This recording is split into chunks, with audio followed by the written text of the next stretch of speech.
Magandang umaga, magandang tanghali, magandang gabi sa ating lahat, especially sa lahat ng mga caregivers or OFW saan man kayo panig ng mundo naroroon. Topic for today is paano nga ba mag-apply as a caregiver dito sa Amerika through employment-based green card category step by step.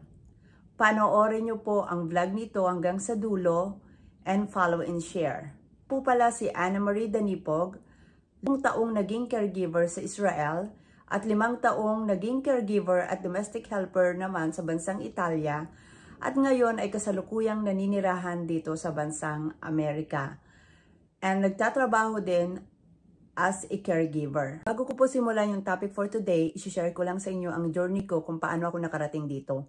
Year 2014 when I was still working in Israel, nung nag-apply po ako at nag-fill up ng application form dito sa bansang Israel.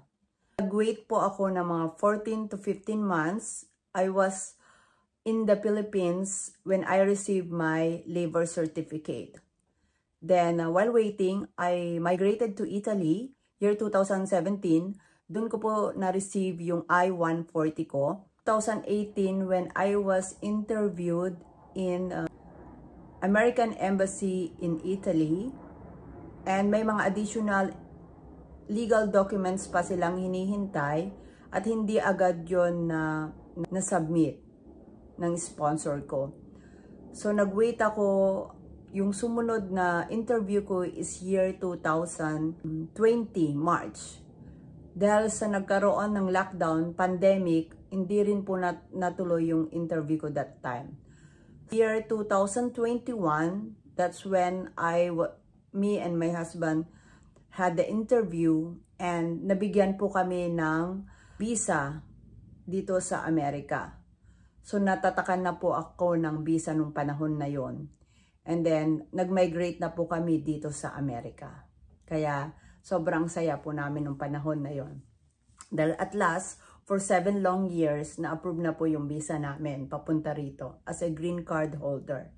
Paano nga ba mag-apply dito sa Amerika as a caregiver through employment-based green card category? Ano nga ba ang employment-based green card category? Ito po ay programa ng gobyerno ng Amerika kung saan kukuha po sila ng mga foreign aliens or foreigners katulad nating mga Pilipino na magtrabaho sa bansa nila upang manirahan at magtrabaho dito, then after 5 years, pwede po tayong mag-US citizen. Yun po ang employment-based green card category. Kagaya po ng mga nurses, employment-based green card category sila, pero under po sila ng skilled worker. Dahil po sila ay may mga 2 years experience or may mga degree po sila, katulad ng mga professionals. Then tayo po, we are under unskilled worker. So, ibig sabihin, hindi po tayo hinahanapan ng educational background kung nakatapos ba tayo o hindi. So, gaya po ng carpenters, caregivers, housekeeping. So, employment-based green card category tayo under unskilled worker. So, paano nga ba mag-apply dito step by step? Unang-una, kailangan po may budget po tayo. Kasi ang hirap po mag-apply sa panahon ngayon, kahit saan naman pong bansa kayo mag-apply, laging meron talagang budget or pera sa pag-a-apply po dito sa Amerika, ay sa iba't ibang bansa. Mas lalo po dito sa bansang Amerika, medyo mataas yung kinakailangan po nating budget dito. So number 2, kailangan po maghanap po kayo ng employer na willing po mag-sponsor sa iyo at sa inyo na magbibigay sa inyo ng green card. Halimbawa po, may mga kakilala kayo dito sa Amerika na may mga kakilalang facility, home care, or mga hospitals na willing mag-sponsor sa mga caregivers. Katulad din po yan ng mga nurses. So yun po yung direct hire na sinasabi, pero may mga immigrant lawyer din po kayo doon na baka minimal lang yung babayaran ninyo. So depende na po yan sa usapan nyo ng sponsor or employer nyo na kukuha sa inyo. Ang disadvantage lang po ng direct hire is walang mag-o-orient sa inyo, hirapan kayo na makakuha ng guidance. Ang pangalawa po is agency. May madami naman pong recruitment agency connection sa mga sponsor dito sa Amerika at may mga kanya-kanya po silang mga immigrant lawyers na po. So either po sa dalawa, either mag-direct kayo or agency. So, kailangan lang kung maghahanap po kayo ng agency, make it sure na legit po yung agency na yan at marami na po silang naparating at napatunayan na talagang marami silang natulungan dito sa bansang Amerika. Kasi po, matagal po ang proseso ng EB3 category unskilled worker. So, yun lang po, ingat lang po kayo sa mga scammer na umihingi agad ng pera tapos wala pang sponsor na maibibigay sa inyo. So make it sure na legit po ang agency or legit yung sinasabi nilang direct hire na facility. Step 3 is, pwede na po yung application form nyo, yung agency or immigrant lawyer po ang magpapasa niyan sa Department of Labor dito. So ano bang ibig sabihin ng firm labor certification? So once na naipasok na po yung papeles nyo, yung application form nyo, i-check po yan o pag-aaralan ng mga employee ng Department of Labor kung kayo ay ma-approve or hindi. So i-determine po nila yung minimum wage na ibibigay din sa inyo ng sponsor. Dahil yung determination wage na sinasabi po nilang yun, minimum wage na kailangang mapasahod sa inyo ng sponsor, kailangan na walang mga local or US citizen or green card holders na nag-a-apply sa position na yan as a caregiver. So ipapublish pa po nila yan news dito kung may mga mag-a-apply bang mga locals. Or is employer file forms I-140. Yan yung tinatawag nilang immigrant petition for alien. Kailangan na ma-approve ka muna ng labor certificate bago ma-file yan sa USCIS, sa United States Citizenship Immigration Services.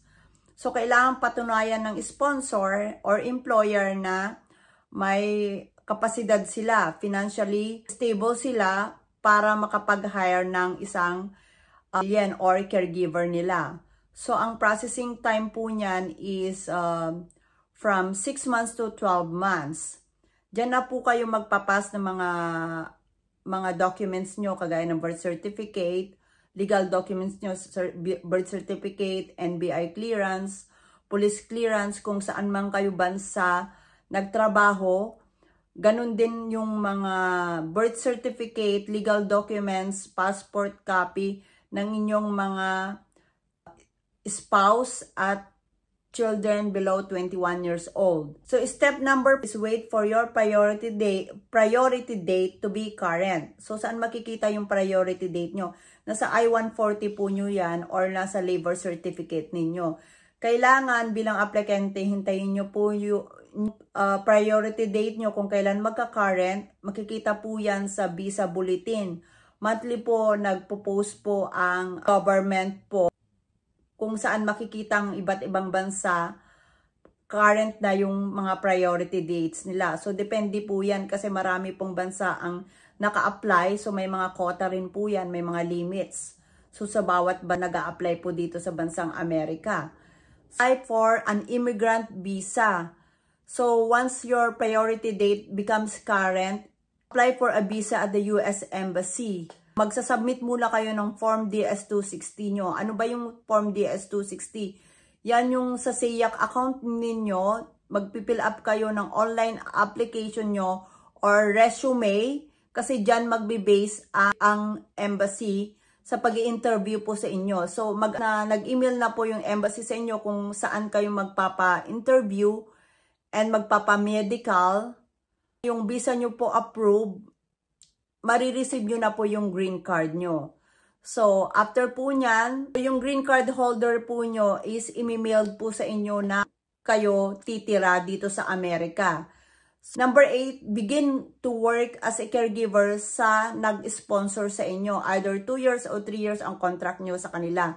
Then after 5 years po, pwede na kayong mag-apply ng US citizenship po ninyo dito sa Amerika. So welcome po sa nandito na po kayo. At sa nagtrabaho po kayo at nakatira po kayo dito sa Amerika, napakarami pong benefits. Yung dito sa Amerika, by hook or by crook, ang kailangan lang po dito is may tiyaga kayo, may pera kayo, at may paninindigan kayo na makakarating po kayo dito sa bansang Amerika.